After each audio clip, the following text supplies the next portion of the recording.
brought to you by Nova शुद्ध घी। जब जब खाए दिल खुश हो जाए, सदियों का नोवा शुद्ध देसी घी, सपना स्वस्थ भारत का।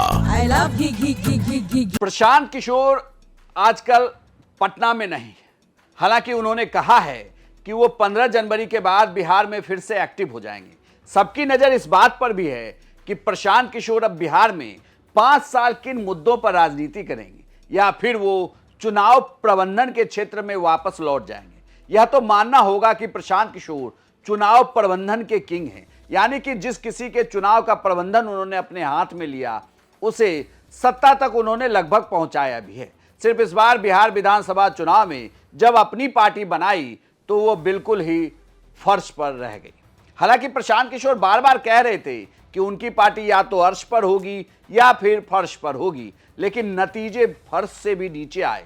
समझिए कि जितने कैंडिडेट को चुनावी मैदान में उतारा सबकी जमानत ही जब्त हो गई, बल्कि कई सीटों पर तो नोटा से भी कम वोट मिले। खैर, अब इस पर मत जाइए, चुनाव गई बात गई। अब बात इससे आगे कि प्रशांत किशोर बिहार की राजनीति में एक्टिव हो रहे हैं या फिर चुनाव प्रबंधन की दिशा में आगे बढ़ रहे हैं। दरअसल सोशल मीडिया पर एक तस्वीर वायरल है। ये तस्वीर है प्रशांत किशोर की दिल्ली में राजस्थान के नेता नरेश मीना से मुलाकात की। ये कहा जा रहा है कि अब राजस्थान चुनाव में तीसरे मोर्चे के बनाने की कवायद शुरू हुई है, यानी कि राजस्थान में भी तीसरे मोर्चे के लिए तैयारी चल रही है कि और ये तैयारी नरेश मीना कर रहे हैं।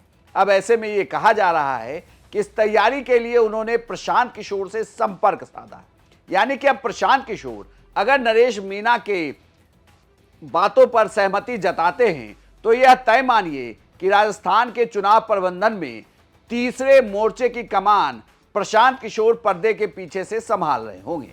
लेकिन यह बड़ी बात है कि अगर चुनाव प्रबंधन करने राजस्थान चले गए प्रशांत किशोर, तो जो वो बार बार दावा कर रहे हैं कि अब वो बिहार में पदयात्रा करेंगे, बिहार में समस्याओं को लगातार उठाएंगे, उसका क्या होगा।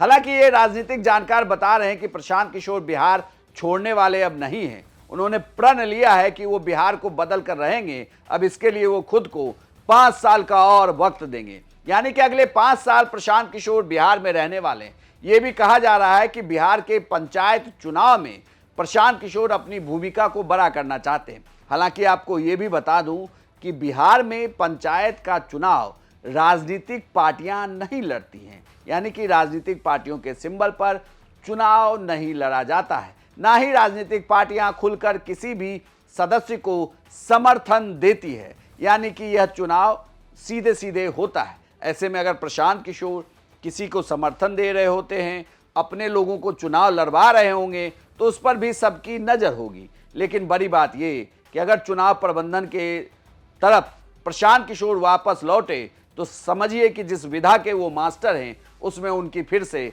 वापसी होने वाली है। हालांकि जिस बिहार विधानसभा चुनाव के दौरान जिस शेखपुरा हाउस में आप एक तरीके से समझिए कि जनसुराज का जो केंद्र रहा, प्रशांत किशोर की सारी रणनीति वहीं बनी, उसी शेखपुरा हाउस का जायजा लिया हमारे संवाददाता अनिकेत ने। उसने पाया कि यहां पर सन्नाटा पसरा हुआ है और समझिए तो ताला लग गया है। नमस्कार, बिहार तक दिख रहे हैं आप और मैं हूं आपके साथ अनिकेत कुमार। देखिए, इस वक्त हम शेखपुरा हाउस में है, वही शेखपुरा हाउस जहां से चुनाव के वक्त में प्रशांत किशोर जो है वो चुनाव की तैयारी कर रहे थे और चुनाव को लेकर के सारी रणनीतियां बनाई जा रही थी। लेकिन चूंकि चुनाव जब खत्म हो गए हैं तो इस वक्त शेखपुरा हाउस का माहौल क्या है ये जानने के लिए पहुंचे थे। प्रशांत किशोर की पार्टी की गतिविधियां क्या है ये जानने के लिए पहुंचे थे। देखिए, इस वक्त हम शेखपुरा हाउस का नज़ारा आपको दिखाने की कोशिश कर रहे हैं, जहाँ पर आमतौर पर जब प्रशांत किशोर टिकट बांट रहे थे उस वक्त अगर आप देखेंगे तो उस वक्त यहाँ पर सैकड़ों गाड़ियों की लाइन लगी रहती थी। लेकिन आज अगर आप देखेंगे तो शेखपुरा हाउस में सन्नाटा पसरा हुआ है।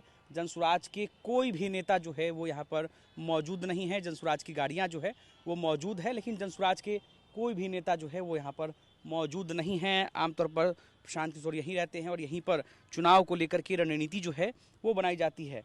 चुनाव के बाद से तकरीबन रिजल्ट आने के जो है ये कह सकते हैं कि अब 20 दिन से ऊपर हो चुके हैं और ऐसे में 20 दिन के ऊपर जब हम आज शेखपुरा हाउस पहुंचे थे तो यहाँ पर किसी प्रकार की कोई गतिविधियां जो है वो नहीं देखने को मिल रही है। हम ये जानने के लिए पहुंचे थे कि जनसुराज आगे किस तरीके से तैयारी कर रहा है। हालांकि जनसुराज का जो पार्टी दफ्तर है पाटलिपुत्रा कॉलोनी पर, वहां पर जनसुराज के कुछ नेता जो है वो जरूर आते हैं वहां पर, और वहां पर पार्टी की थोड़ी बहुत हरकत जो है वो देखने को मिलती है। लेकिन शेखपुरा हाउस में जहां पर गाड़ियों का तांता लगा रहता था प्रशांत किशोर की मौजूदगी में, प्रशांत किशोर भी संभवतः यहाँ नहीं है, और ऐसे में जहां पर गाड़ियों का तांता लगा रहता था वहां पर आज अगर आप देखेंगे तो सन्नाटा पसरा हुआ है।